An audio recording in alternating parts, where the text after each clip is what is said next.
Tengamos en cuenta que literalmente cada... Es que son las series, porque no puede meter Mira, lo que habría que publicar es... Nuestro trabajo previo en la producción de varios cortometrajes de animación, en especial la realización de un cortometraje como Animalario,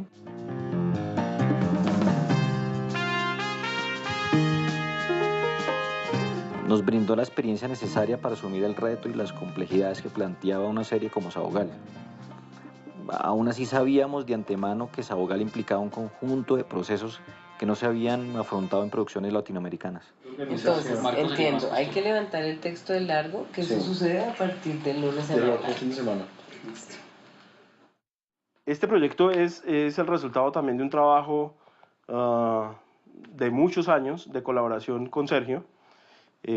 Nosotros nos conocimos en la Escuela de Cine de la Nacional y llevamos 20 años prácticamente trabajando juntos, recorriendo el país, conociéndolo, contando sus historias desde el documental.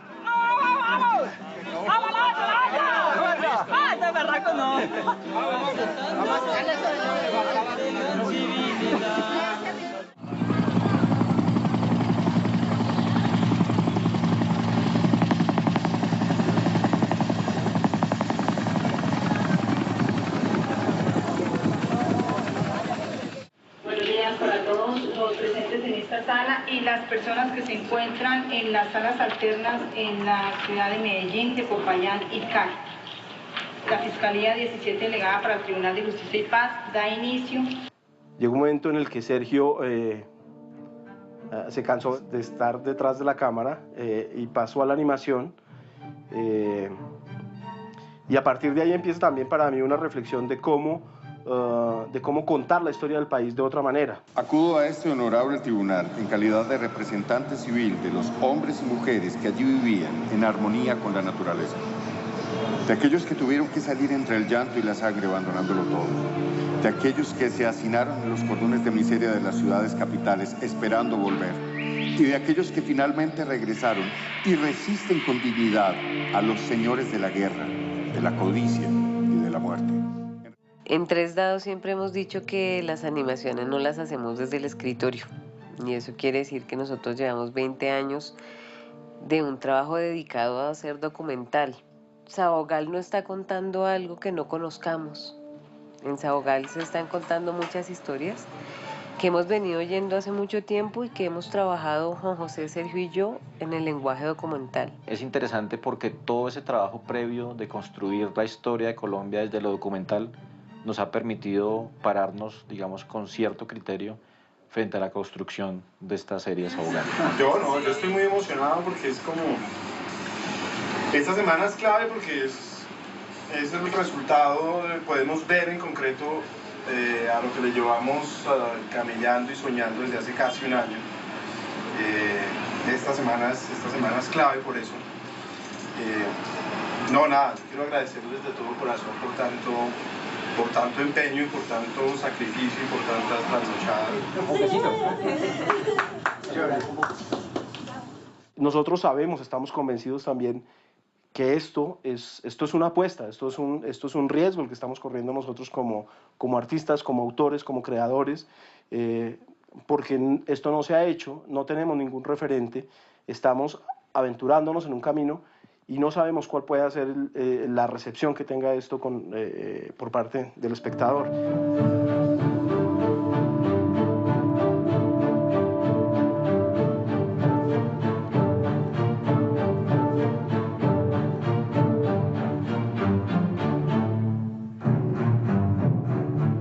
El personal que participa en Sabogal crece y al mismo tiempo sentimos que está creciendo el medio en el que estamos nosotros, porque los saberes que se están gestando aquí van a ayudar a otros proyectos.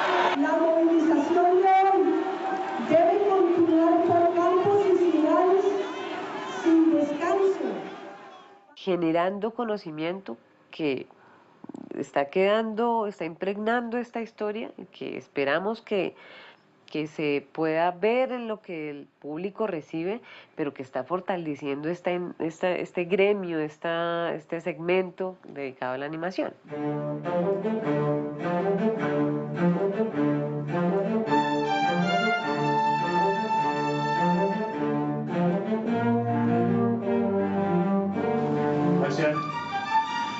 ¿Cuántos puestos tiene el bus? Ajá, sí.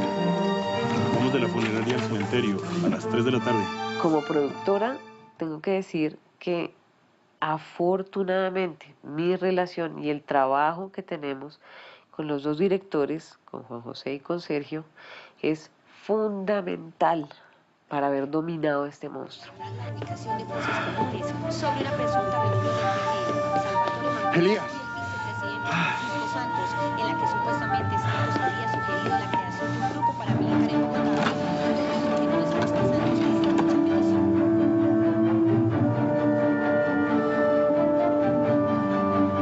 Vamos a ver.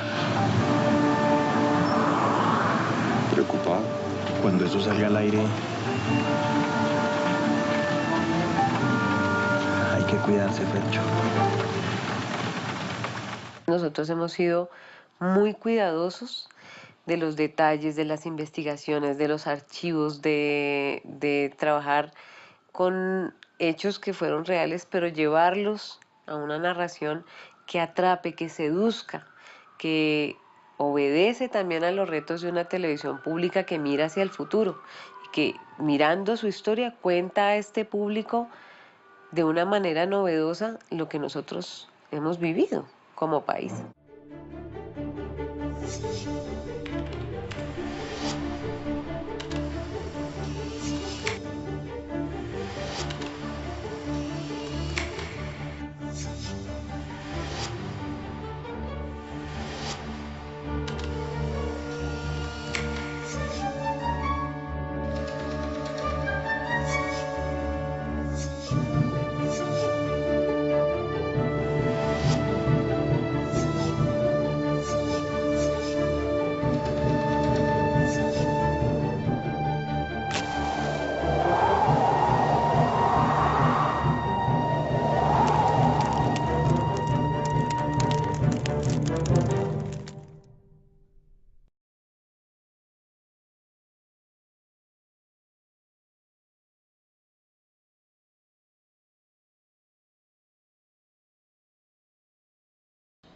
En agosto de 2003 se produjo una detención masiva de casi 60 personas.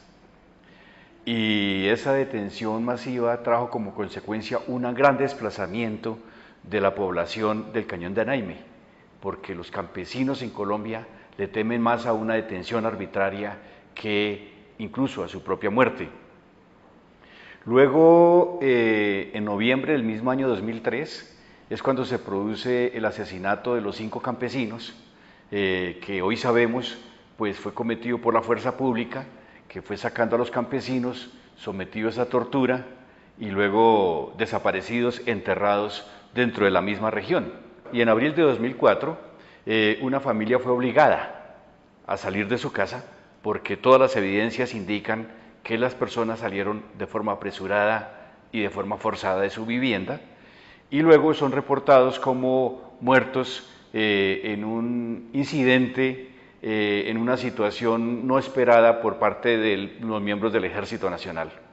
Todo esto nos preocupa muchísimo y luego viene lo de la familia Mendoza en 2004 y nosotros decimos definitivamente aquí hay un ataque sistemático y muy generalizado contra la región del Cañón de Anaime.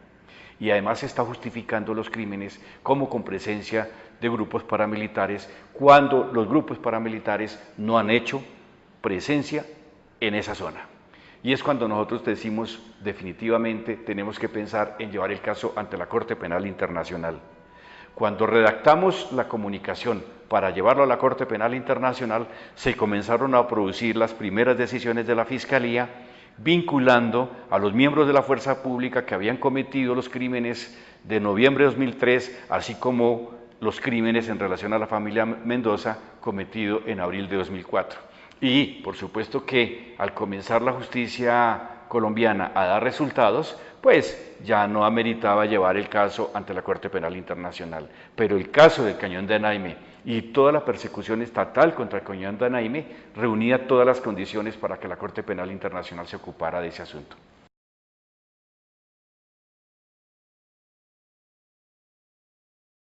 En el proceso lo que se reconoce es que los miembros del Batallón RUC y de la Sexta Brigada son los responsables de haber sacado a los campesinos, de haberlos torturado, de haberlos asesinado y de haber hurtado elementos de las casas. Y esta responsabilidad no solamente se evidencia en el proceso, sino que quedó judicialmente declarada.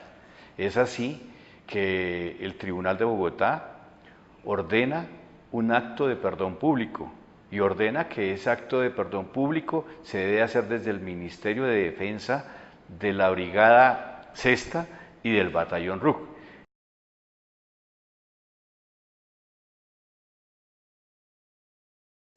Bueno, en efecto, el capitán Rodríguez era el oficial que tenía al mando la unidad militar que hizo presencia en el Cañón de Anaime. Y el capitán Rodríguez, digamos que tenía ya una historia complicada en relación de faltas disciplinarias. Digamos que esta historia de un capitán que durante una semana opera en el Cañón de Anaime matando a estos 5 campesinos y tratando de ocultar la responsabilidad, mostrando como si los hechos los hubieran cometido los paramilitares, ya dice mucho de la calidad de funcionario y de miembro de la fuerza pública que era este capitán Rodríguez.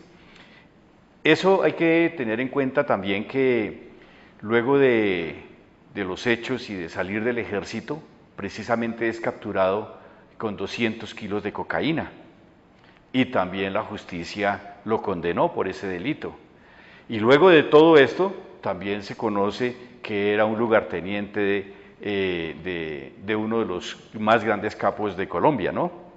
Y que era conocido como Zeus, como lo conoce más la opinión pública. Es decir, que aquí tenemos a un miembro del ejército que, digamos, tuvo un comportamiento absolutamente criminal dentro de las filas, que no se hizo una depuración a tiempo y que se permitió que cometiera muchos otros delitos que perfectamente se hubieran podido evitar si se toman medidas a tiempo. Me gustaría decir que el caso del capitán Rodríguez es único o extraño, pero desafortunadamente en nuestra vida como defensores de derechos humanos lo que tenemos que decir es que personajes como el capitán Rodríguez abundan al interior de la fuerza pública, abundan al interior de las estructuras que al interior del Estado han cometido crímenes y pues desafortunadamente la fuerza pública, el Ministerio de Defensa, en lugar de rechazar esos actos, de solicitar drásticas sanciones, lo que hace es envolverlos en lo que se llama la solidaridad de cuerpo y con eso lo que se está estimulando es la repetición de los hechos, la continuidad de los crímenes. En medio de toda esta impunidad, el trabajo de muchas personas, por ejemplo, el trabajo de quienes hacemos parte del colectivo de abogados ha logrado romper la impunidad en muchísimas ocasiones, de un lado, y de otro lado le ha logrado mostrar a Colombia y al mundo cómo es que están funcionando estas estructuras criminales, quiénes son los victimarios, quiénes se benefician de todos estos crímenes y al mismo tiempo quiénes son las víctimas y por qué estas víctimas fueron víctimas, cuáles eran sus proyectos de vida. Además de eso, una situación muy importante, el trabajo de las defensoras y los defensores de derechos humanos en Colombia es que salvamos muchas vidas. Logramos salvar muchas vidas de personas individualmente consideradas, sindicalistas, otros defensores de derechos humanos, dirigentes comunitarios, pero también hemos logrado conservar muchas comunidades en su territorio. La defensa del territorio también ha sido un logro muy importante que a veces no se ve, no se siente. Pero, por ejemplo, cuando nosotros comenzamos a acompañar a la comunidad del pueblo Cancuamo en la Sierra Nevada de Santa Marta, iban más de 200 cancuamos asesinados. Luego que comenzamos a hacer ese acompañamiento, se redujeron considerablemente los homicidios. La comunidad cancuama pudo permanecer en el territorio e incluso algunos que habían salido del mismo retornaron a él.